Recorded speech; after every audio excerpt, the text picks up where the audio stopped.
नमस्कार दोस्तों, एकता क्लासेज करनू के यूट्यूब चैनल पर आपका हार्दिक स्वागत। आज एक नई वीडियो लेकर के आपके लिए हाजिर हुए हैं।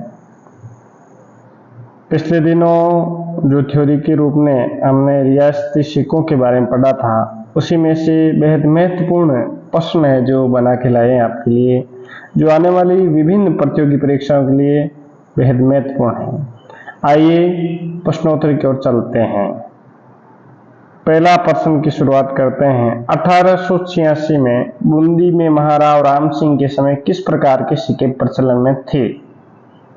ए में सालिम शाह, बी में जाड़ शाही, सी में स्वरूप शाही और डी में कठार शाही। तो इसका जो सही उत्तर होगा वो होगा कठार शाही। अगला प्रश्न, रंग महल नामक स्थान जहां से कुषाण काल के सिक्के प्राप्त हुए थे, ये किस जिले में है? ए में गंगानगर, बी में टोंक, सी में हनुमानगढ़ और डी में जयपुर। तो इसका सही उत्तर होगा जयपुर। अगला प्रश्न, अक्खे शाही सिक्के किस रियासत में प्रचलित थे? ए में मारवाड़, बी में आमेर, सी में जैसलमेर और डी में मेवाड़। तो अक्खे शाही जो सिक्के थे वो जैसलमेर रियासत में चलते थे, यानी इसका जो सही उत्तर होगा वो होगा जैसलमेर। अगला प्रश्न, 31 संदा रुपया राजस्थान की कौन सी टकसाल में बनता था? ए में जोधपुर, बी में सोजत, सी में कुचामन और डी में मेड़ता। तो इसका सही उत्तर होगा कुचामन। अगला प्रश्न, किस स्थल से शासक मिनेडर के 16 सिक्के जो प्राप्त हुए हैं? ए में बेराट, बी में नगरी और सी में रेड और दे में जो नगर। तो इसका सही उत्तर होगा बेरहाट। अगला प्रश्न है, अकबर की चित्तौड़ विजय के उपरांत सिक्के जारी किए गए थे, यानी किस प्रकार के सिक्के जो जारी किए गए थे? ए में ट्रेम्स, बी में एलची, सी में चित्तौड़ी और डी में दिनार। तो इसका सही उत्तर होगा एलची। अगला प्रश्न, तांबे का पद्मशाही सिक्का कहाँ चलता था? ए में सलूम्बर, बी में कुचामन, सी में लावा और डी में बीकानेर। तो तांबे का जो पद्मशाही सिक्का था वो सलूम्बर रियासत में चलता था। अगला प्रश्न, सालिम शाही और लक्ष्मण शाही किस राज्य के सिक्के थे, यानी इनका प्रचलन कहाँ था? ए में बीकानेर, बी में बांसवाड़ा, सी में कोटा और डी में जयपुर। तो इसका सही उत्तर होगा बांसवाड़ा। अगला प्रश्न, 11 संध्या सिक्का कहाँ पर प्रचलित था? ए में किशनगढ़, बी में अलवर, सी में शाहपुरा और डी में कोटा। तो जो 11 संध्या जो सिक्का था वो शाहपुरा में चलता था। डब्बूशाही सिक्का किस प्रकार का था? सोने का था या चांदी का, तांबे का या लोह का? तो जो डब्बूशाही सिक्का था वो सिरोही रियासत में चलता था और तांबे का था।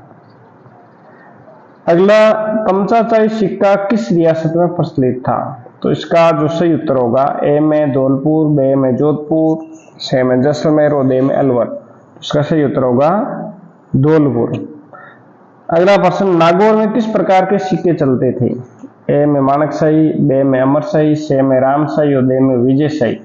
तो नागौर में अमरशाही सिक्के चलते थे। अगला प्रश्न, त्रिशलिया सिक्कों का प्रचलन था? ए में जोधपुर, बी में जयपुर, सी में डूंगरपुर और डी में नागौर। तो ये सिक्के थे त्रिशलिया से डूंगरपुर रियासत में चलते थे। अगला प्रश्न है, जैसलमेर में जो तांबे का सिक्के का प्रचलन था उसका नाम क्या है? ए में चेरशाही, बी में डोडिया, सी में बिलाड़ी, डी में सभी। तो उसका उत्तर था डोडिया। 8 चांदी की पंचमार्क जो मुद्राएं हैं ये कहां से प्राप्त हुई है? 9 से, बेराट से, नगर से या अलवर से? तो ये जो मुद्राएं थी ये बेराट से प्राप्त हुई है। अगला प्रश्न है, मदनशाही गुमानशाही सिक्कों का प्रचलन कहाँ था? ए में जोधपुर, बी में अलवर, सी में कोटा और डी में नोह। तो मदनशाही और गुमानशाही सिक्कों का जो प्रचलन था ये कोटा था। 6 सेनापति प्रकार की मुद्राएं हैं जो ये कहां से प्राप्त हुई? ए में शाहपुरा, बी में रेड, सी में नौ और डी में नागौर। तो जो 6 सेनापति प्रकार की मुद्राएं थी ये रेड से प्राप्त हुई है। कहां से प्राप्त हुई है? रेड से। तो इस प्रकार से ये काफी महत्वपूर्ण प्रश्न है जो आपके लिए बनाकर लाए थे। आने वाले सभी प्रतियोगी परीक्षाओं के लिए बेहद जो उपयोगी प्रश्न हैं। यदि आपको ये वीडियो अच्छा लगा तो एकता क्लासेज करनू यूट्यूब चैनल को सब्सक्राइब करें, लाइक और शेयर भी करें। अगले वीडियो में फिर से मिलेंगे, तब तक के लिए जय हिंद जय भारत।